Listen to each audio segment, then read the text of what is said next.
немного разорванной полоской. Давайте. Это третий крупный кот.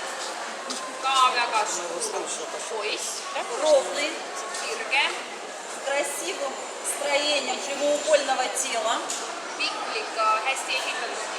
длинным хвостом.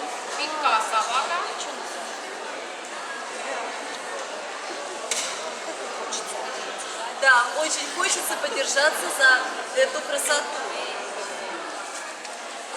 Большая голова, достаточно выраженный профиль, сильная, широкая морда.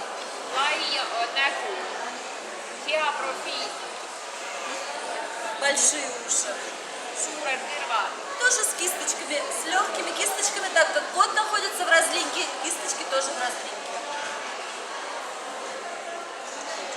Показываемся. Я не понимаю, что это. Спасибо.